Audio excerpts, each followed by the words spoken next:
4.2 litres for 168 kilometres.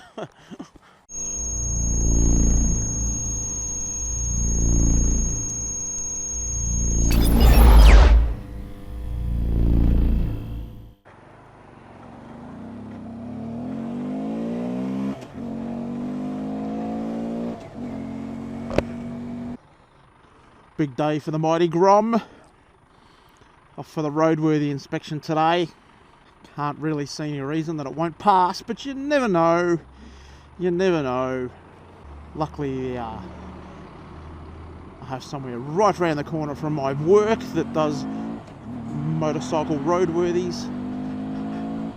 So I've got it booked in there. And hopefully, fingers crossed, the little guy will pass. And I can get it transferred into my name, and then I can make it not stock, back to stock for roadworthy. Stock exhaust's back on it. It's definitely lost some horsepower, probably maybe half, maybe even 1 horsepower, but you can definitely notice it, or it's just quieter and you can't tell. Not really sure, hard to tell with a Grom when you're working in the difference between 8 horsepower and 8.5 maybe. But anyway, we'll get it in for the roadworthy check. Hopefully I come out in a few hours with a lovely pink piece of paper that says, "Thank you, sir. Give me some money." You can then continue to pay for the privilege to use this motorcycle on our roads, because that's all it's really about, isn't it?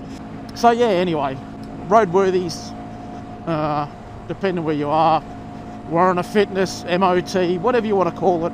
Here in Victoria, we only need one for change of ownership. There's no ongoing check through the year or anything like that. Or if you get pulled over with an unroadworthy vehicle, then you get a lovely yellow. Are they yellow? I think they're yellow. I can't remember if they're yellow or pink now. But you get the lovely Mr. Policeman puts a sticker on your window and says, "You must go get a roadworthy, son." And then what happens is that Mr. Policeman picks out something that says, "That's not roadworthy, you go get a roadworthy."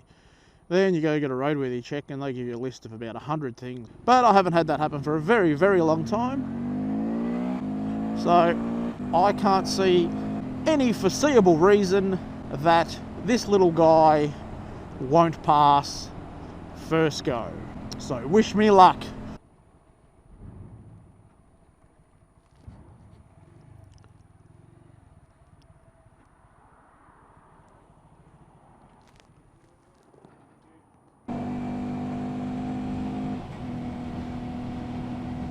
Oh, what a lovely evening. A lovely winter's day. So yes, the mighty Grom passes roadworthy with flying colours. No issues at all. As you would expect from something that's done a mere 2,500 kilometres.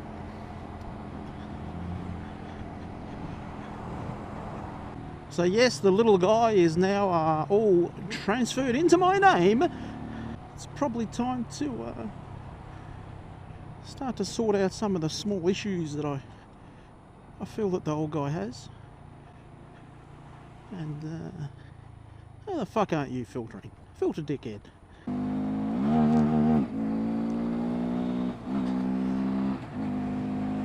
That's definitely a Grom issue where it jumps out of gear. It has done that to me a couple of times. I probably have been a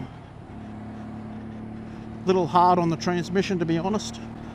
So yeah, now that the roadworthy's all done, let's just have a little chat about riding the Grom. So firstly, they're a cheap bike. There's some stuff that's a bit budget, I guess you'd say. There's another Grommer. Yeah, some stuff that's definitely a bit budget, but ultimately it is a budget bike, and it's kind of what you would expect from something in this category. Now, I guess you'd have to say in a lot of respects that the Grom is actually quite overpriced in this country. A new little guy is $4,000, which is expensive for a little guy. But that's a lot of fun. And ultimately, you know, I guess at some stage to reach that $4,000 price range, costs were cut. Things like the levers, the plastics and those sort of things. Don't get me wrong, they're much better than a Chinese bike, but they're not, you know, there's an obvious difference between this at $4,000 and my Yamaha, which when it was new I think was $16,000 or $17,000. So you're naturally going to see differences in the, you know, the quality of the switchgear and things like that. But really, the Grom's about fun, and fun it is.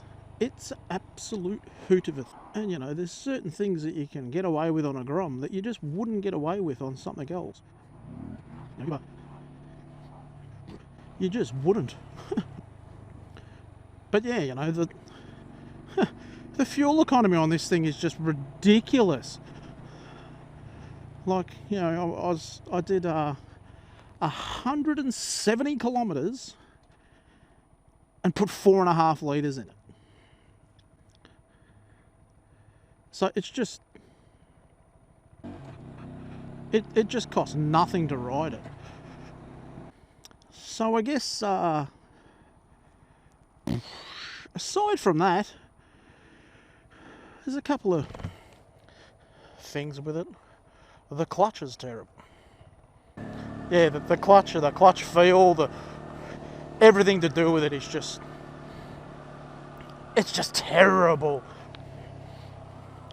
But it is the kind of thing that you just go, oh, it's a Grom.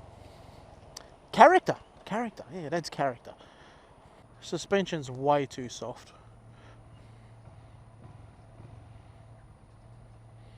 Way too soft. Probably not helped by my size, because I'm not a skinny man. I am a little on the plump side. Filtering's fucking awesome on it. So yeah, aside from the